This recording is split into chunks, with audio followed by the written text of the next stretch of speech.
Fox News' Tucker Carlson has been one of the few mainstream media reporters who have stood on the side of truth, who actually believes in our constitutional rights. Well, now Tucker Carlson has issued a dire warning to the President of the United States of America.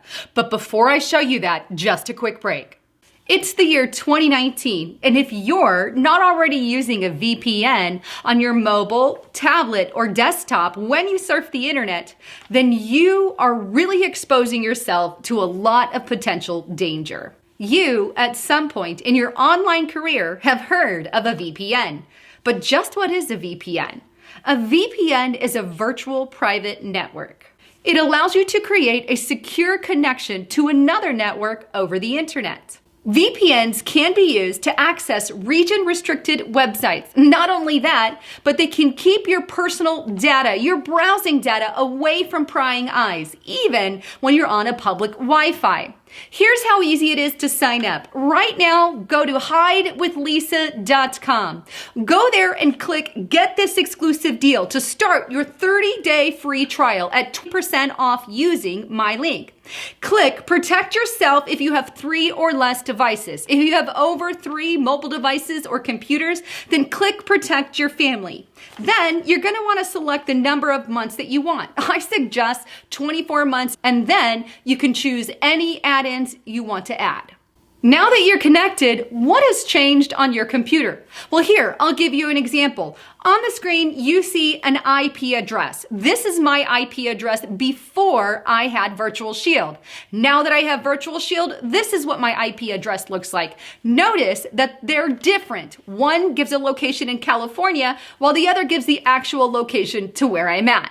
In other words, if you don't want the NSA or the government or your roommates or even maybe other household members to know what you search on the internet, then invest in a VPN today. So please keep that in mind and check them out. And don't forget hidewithlisa.com. All right, back to the report. So just what is this warning message that was issued by Tucker Carlson to the President of the United States? Well, I'm about to show you a clip of Tucker Carlson on the Daily Caller from August 2nd of 2019. Now, the reason that I'm going back to that date, which is just a couple of months, is because the interview went highly ignored by many people. And considering the political atmosphere that we are now in, I believe it's absolutely crucial. Take a listen. You're not going to get a Republican president elected ever until Google is restrained, period. Because Google has the power to determine presidential outcomes, and they will use it. And we know this because we have them on the record. The Daily Caller has broken a bunch of the stories. We've broken a few too on my show.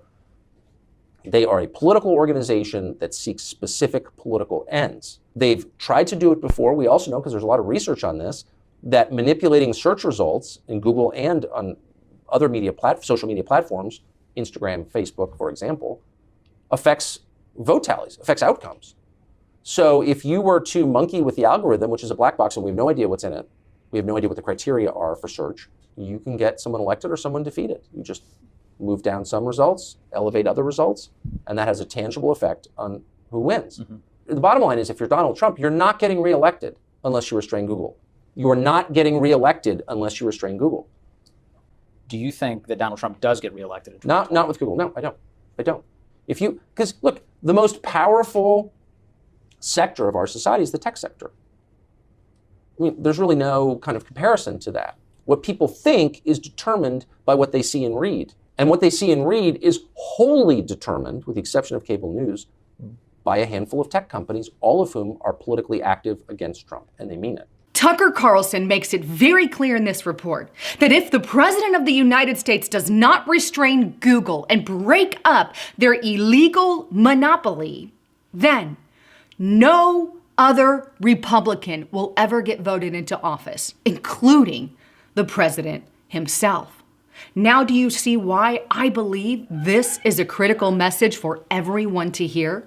But you know what? Tucker Carlson isn't the only one warning about Google. I have been warning on my channel for quite some time. In fact, Google has been doing exactly what Tucker Carlson said, hiding my stories, pushing them to the bottom of the feed. And this all started in 2016. But you know what?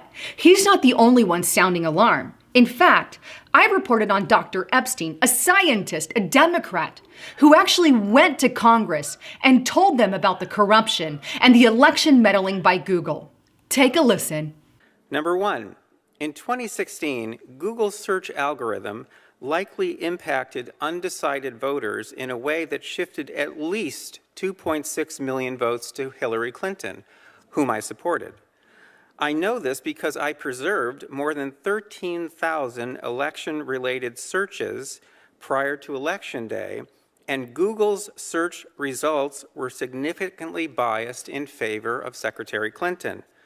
I know the number of votes that shifted because I've conducted dozens of controlled experiments that measure how opinions shift when search results are biased.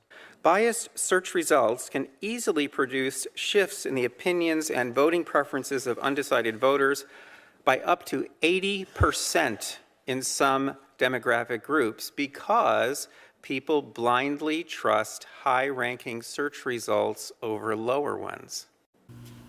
You know what's interesting? Dr. Epstein, a Democrat, was willing to come forward and confront his own people about the crimes and the corruption of Google. And then, sometime after his announcement there to Congress, something bad happened to his family. Take a look at this tweet on Twitter, where he stated, "My beautiful wife, Misty, a published poet, succumbed last night to injuries sustained in a car accident. I was supposed to die in your arms someday, but a slippery road has ruined everything. You were not just my love. You were my greatest adventure." My heart and my condolences go to him and his family members, and it's very unfortunate what happened to his wife. But I can't help but ask, is this a coincidence? Well, in the end, I guess you get to decide. Bottom line, Google, Facebook, Twitter, Instagram, social media have all controlled not only our elections, but also our brains, attempting to manipulate the masses into thinking one way, because they do not want to see their political opposition in office. I say it's time to petition the government to start taking action against monopolies. Write your congressmen and senators today. And President Trump, if you're listening, please heed Tucker Carlson and Dr. Epstein's warnings. Anyhow, thanks again for tuning in. I'm Lisa Haven, signing out.